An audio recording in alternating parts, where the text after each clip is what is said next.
Hello and welcome to day 2 of my Christmas crafting extravaganza. If we haven't met before, my name is Nicole and I love to craft. And I love Christmas time because it is a great excuse to do a whole bunch of Christmas crafting. So every day for the month of December leading up to Christmas, I am going to be doing a different Christmas craft and I'm going to be documenting it here and on my other social medias as well. So if you would like to follow along, don't forget to hit that like and follow button and leave me an emoji in the comments. That way I know that you are here following along with this little crafting journey. So I've got lots of different crafts planned, from using polymer clay to beads to using my Cricut. I've got a little bit of sewing to do as well, and I've got another couple of little fun projects planned as well. So doesn't matter what crafts you're into, hopefully I'll have something that you can follow along and recreate for yourself. So yesterday I did myself a nice Christmas t-shirt to wear. Today I need a pair of earrings. I've raided my stash and found these awesome little sparkly green beads, so they will just be perfect for creating a wreath pair of earrings. I'm starting this pair of earrings by flattening out the little hook bit on the hoops. If I leave it as is, unfortunately the beads don't thread over it. That's a good and a bad thing, because if they threaded over, it would mean that they would fall off easy. So I've just very carefully with my pliers flattened it out just a little bit so that way I can thread these beads on.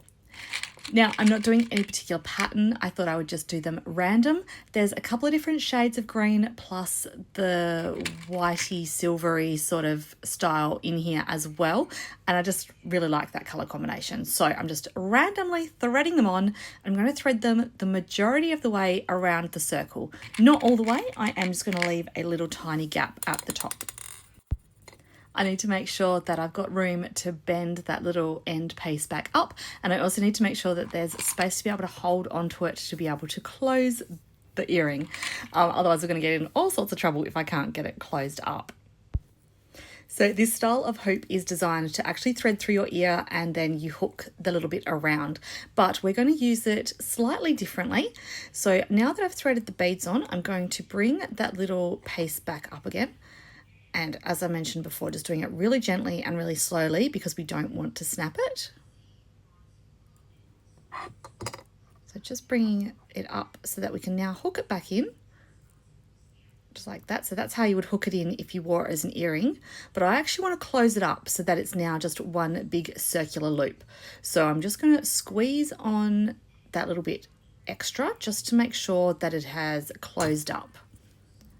So you can see there, it's now just sort of two loops holding on to each other.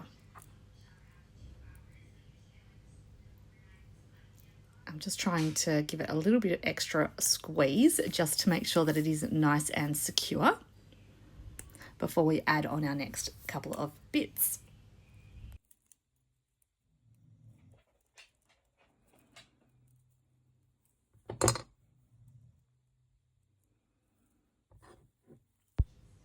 Okay, so now I need to add the little bits that are going to hang in the center of the wreath, as well as adding the bow on top.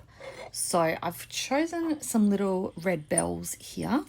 They're super cute. I don't know where I got these from, but I found them in my jewelry stash. So I was like, they are perfect, the perfect size.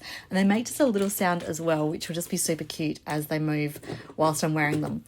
I don't know, it might drive me insane, but at least I don't wear them all year round. It's just for Christmas and it's a very Christmassy sound. So I'm happy to have bells on for December. Right, so I'm just going to grab a jump ring and I'm just going to use the two pliers to open it up. Remember to twist your jump ring so that we don't distort the shape. And then we're going to thread both of the bells onto it. So I was going to thread the jump ring onto the wreath so that the wreath would be sitting in the center of that jump ring and the bells would hang down. But then I realized that the bells would actually be facing the wrong direction.